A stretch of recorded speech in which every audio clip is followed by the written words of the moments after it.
بسم اللہ الرحمن الرحیم۔ حضرت علی رضی اللہ تعالیٰ عنہ سے روایت ہے کہ نبی کریم صلی اللہ علیہ وسلم نے ارشاد فرمایا، بلا شبہ میں دنیا میں بانسریہ یعنی آلات موسیقی توڑنے کے لیے بھیجا گیا ہو۔ حضرت امام باہلی رضی اللہ تعالیٰ عنہ سے روایت ہے کہ رسول اللہ صلی اللہ علیہ وسلم نے ارشاد فرمایا، بلا شبہ اللہ جل شانہ نے مجھے مسلمانوں کے لیے ہدایت و رحمت بنا کر بھیجا ہے، اور مجھے حکم دیا ہے کہ میں بانسری، صلیب اور امور جاہلیت کو مٹا دو۔ ابو داؤد شریف۔ حضرت ابن عباس رضی اللہ عنہما سے مروی ہے کہ رسول اللہ صلی اللہ علیہ وسلم نے فرمایا، مجھے حکم دیا گیا ہے کہ ڈھول اور بانسری مٹا دو۔ حضرت نافع رحمۃ اللہ علیہ سے مروی ہے کہ حضرت ابن عمر رضی اللہ عنہما نے ایک مرتبہ ایک چرواہے کی بانسری کی آواز سنی تو اپنے دونوں کانوں پر انگلیاں رکھ لی اور اپنی سواری کو راستے سے موڑ لیا۔ پھر کہنے لگے، نافع، آواز آ رہی ہے؟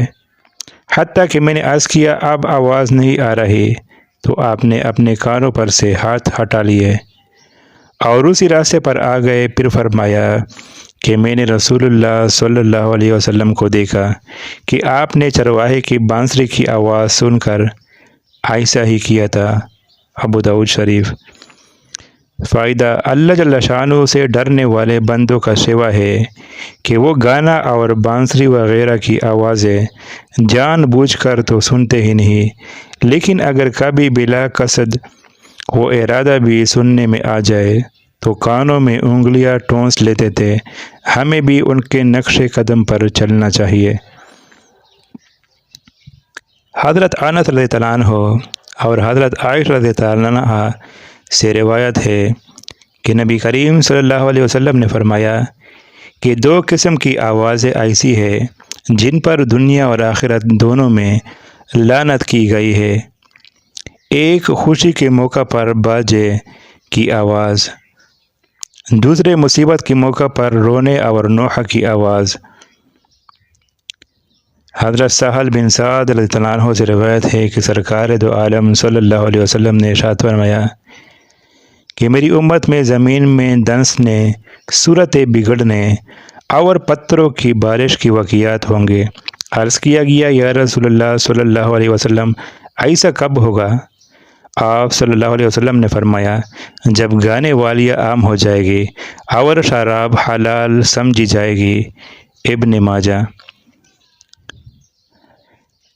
شیخ عبد القادر جیلانی رحمۃ اللہ علیہ نے اپنی عجیب تالیف غنیۃ الطالبین میں ذکر فرمایا کہ حضرت عبداللہ ابن مسعود رضی اللہ عنہ، جو نبی کریم صلی اللہ علیہ وسلم کے جلیل القدر اور فقیہ صحابی ہے، ایک مرتبہ کوفہ کی نواح میں جا رہے تھے کہ ایک مکان میں فساق و فجار کی مجلس لگی ہوئی تھی، شراب و کباب چل رہا تھا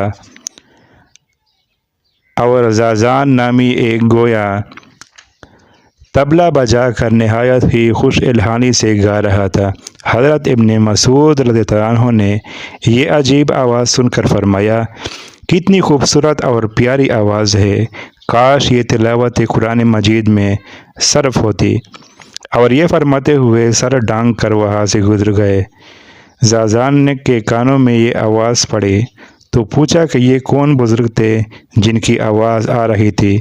لوگوں نے کہا کہ یہ حضرت عبداللہ ابن مسعود رضی اللہ عنہ جلیل القدر صحابی تھے، جو آپ کی آواز سن کر یہ جملہ فرما گئے۔ یہ سنتے ہی اس گویا پر ایک عجیب رقت آمیز کیفیت طاری ہوئی اور سارے باجے گانے کا سامان توڑ کر حضرت ابن مسعود رضی اللہ عنہ کی خدمت میں حاضر ہوئے اور ہزاروں قطار رو کر دعائے مغفرت کا طالب ہوا۔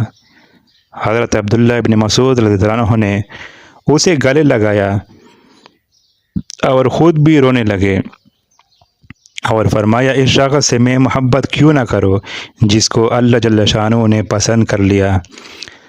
اور اس کو گانے بجانے سے توبہ کی توفیق نصیب فرمائی۔